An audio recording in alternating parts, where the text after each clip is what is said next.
ভারতের প্রাক্তন সেনাপ্রধান মনোজ নারাভানে পুনেতে এক অনুষ্ঠানে বক্তব্য রাখতে গিয়ে এক গুরুত্বপূর্ণ কথা বলেছেন। War is not romantic. It is not your Bollywood movie. It is very serious business.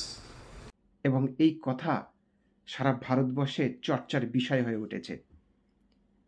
তাকে প্রশ্ন করা হয়েছিল যে ভারতের বহু জনগণ আছে যারা যুদ্ধ থেমে যাওয়ার জন্য ক্ষোভে ফুঁসছে এবং নানা রকম মন্তব্য তাদের সোশ্যাল মিডিয়া থেকে উঠে আসছে।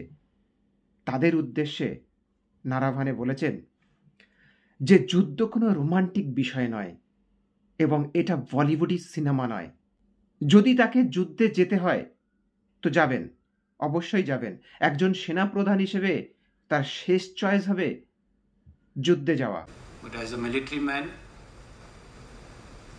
if ordered, I will go to war. But that will not be my first choice.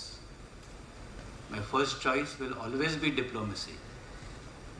How to settle differences through dialogue and not let it reach the stage of armed conflict.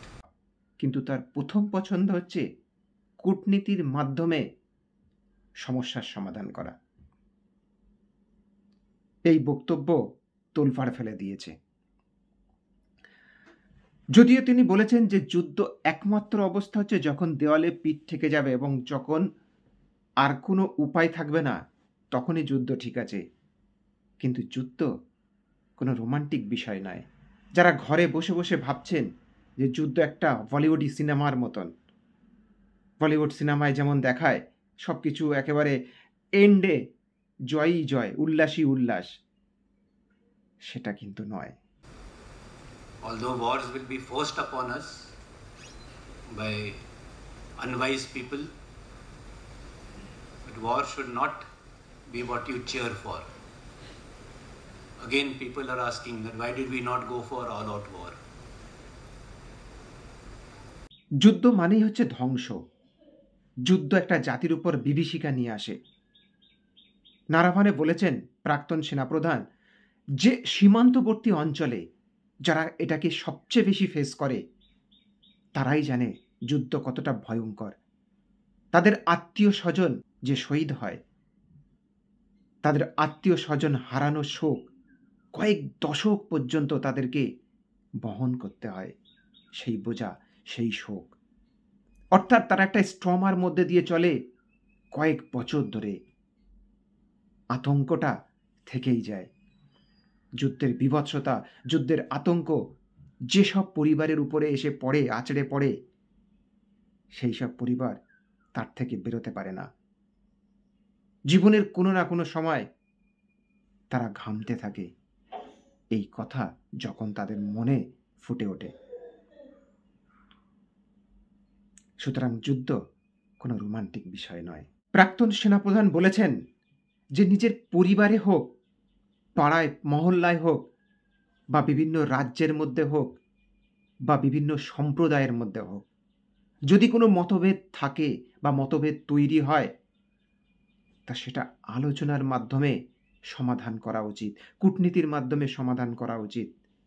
We should try to resolve all our differences through dialogue, not only between countries, but even amongst the differences that we have amongst ourselves, whether it is within the family or between states, between regions, between communities. Violence is not the answer. সরাসরি মুখোমুখি বসে আলোচনার মাধ্যমে কোনো সমস্যার সমাধান করা উচিত। সহিংসতা একমাত্র পন্থা নয় যে কোনো বিষয়ে সমাধানের জন্য। অর্থাৎ হিংসার মাধ্যমেই যে সমস্ত সমাধান করতে হবে তার কোনো মানে নেই, আর হয়ও না। সুতরাং আলোচনা, সৌভ্রাতৃত্ব, সহানুভূতি এসবই হচ্ছে একমাত্র পন্থা যে কোনো কিছু সমাধানের উদ্দেশ্যে। সহিংসতা, হিংস্রতা, হিংসা করে কিছুই হবে না। অর্থাৎ আমাদের ভারতবর্ষের এক শ্রেণীর মানুষ যুদ্ধকে যেভাবে রোমান্টিসিজম ভেবে নিয়েছিল, ঘরের মধ্যে থেকে যুদ্ধ যুদ্ধ জিগির তুলে চারিদিকে একটা রব তৈরি করেছিল, এবং হঠাৎ করে যুদ্ধটা থেমে যাওয়ার পর তাদের যে মন ভাঞ্জন হলো, যারা যে রাগে ফুঁসছে যে কি হলো কি হলো, যুদ্ধ চালিয়ে যাওয়া উচিত ছিল, যুদ্ধই একমাত্র রাস্তা, তারা কোথাও না কোথাও প্রাক্তন সেনাপ্রধানের এই বক্তৃতায় আঘাত পেয়েছে, ভয়ঙ্কর আঘাত পেয়েছে।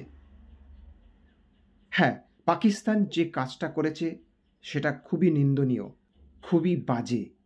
এর জবাবে হামলা অবশ্যই দরকার ছিল, কিন্তু অল আউট যুদ্ধে যাওয়ার পরিস্থিতির মধ্য দিয়ে ভারতবর্ষ কখনোই রাজি নয়। বিশেষ করে ভারতবর্ষের প্রধানমন্ত্রী কিংবা অন্যান্য যেসব আধিকারিকরা আছেন, তাদের দিক দিয়ে স্পষ্ট বার্তা যে অল আউট যুদ্ধে যাওয়ার প্রয়োজন নেই। And war or violence should be the last thing that we should resort to. And which is why our Prime Minister had said that this is not an era of war. সন্ত্রাসবাদের পরিকাঠামোর উপর আঘাত হানার দরকার ছিল, এবং আঘাত হানা হয়েছে। প্রধানমন্ত্রীর ভাষায় সেই সিন্দুর, অপারেশন সিন্দুর এখনও চলবে। সাময়িকভাবে তাকে স্থিতিশীল করে রাখা হয়েছে, কিন্তু বন্ধ হয়নি, এ চলতেই থাকবে। যতবার পাকিস্তান ভারতবর্ষের উপরে সন্ত্রাসী হামলা চালাবে, ততবার অপারেশন সিন্দুর অ্যাক্টিভ হয়ে যাবে। কিন্তু যারা অল আউট যুদ্ধে যাওয়ার রোমান্টিসিজমের মধ্যে ছিল, তাদেরকে কোথাও না কোথাও প্রাক্তন সেনাপ্রধানের এই কথা একদম কাঁটার মতো গিয়ে বিঁধবে।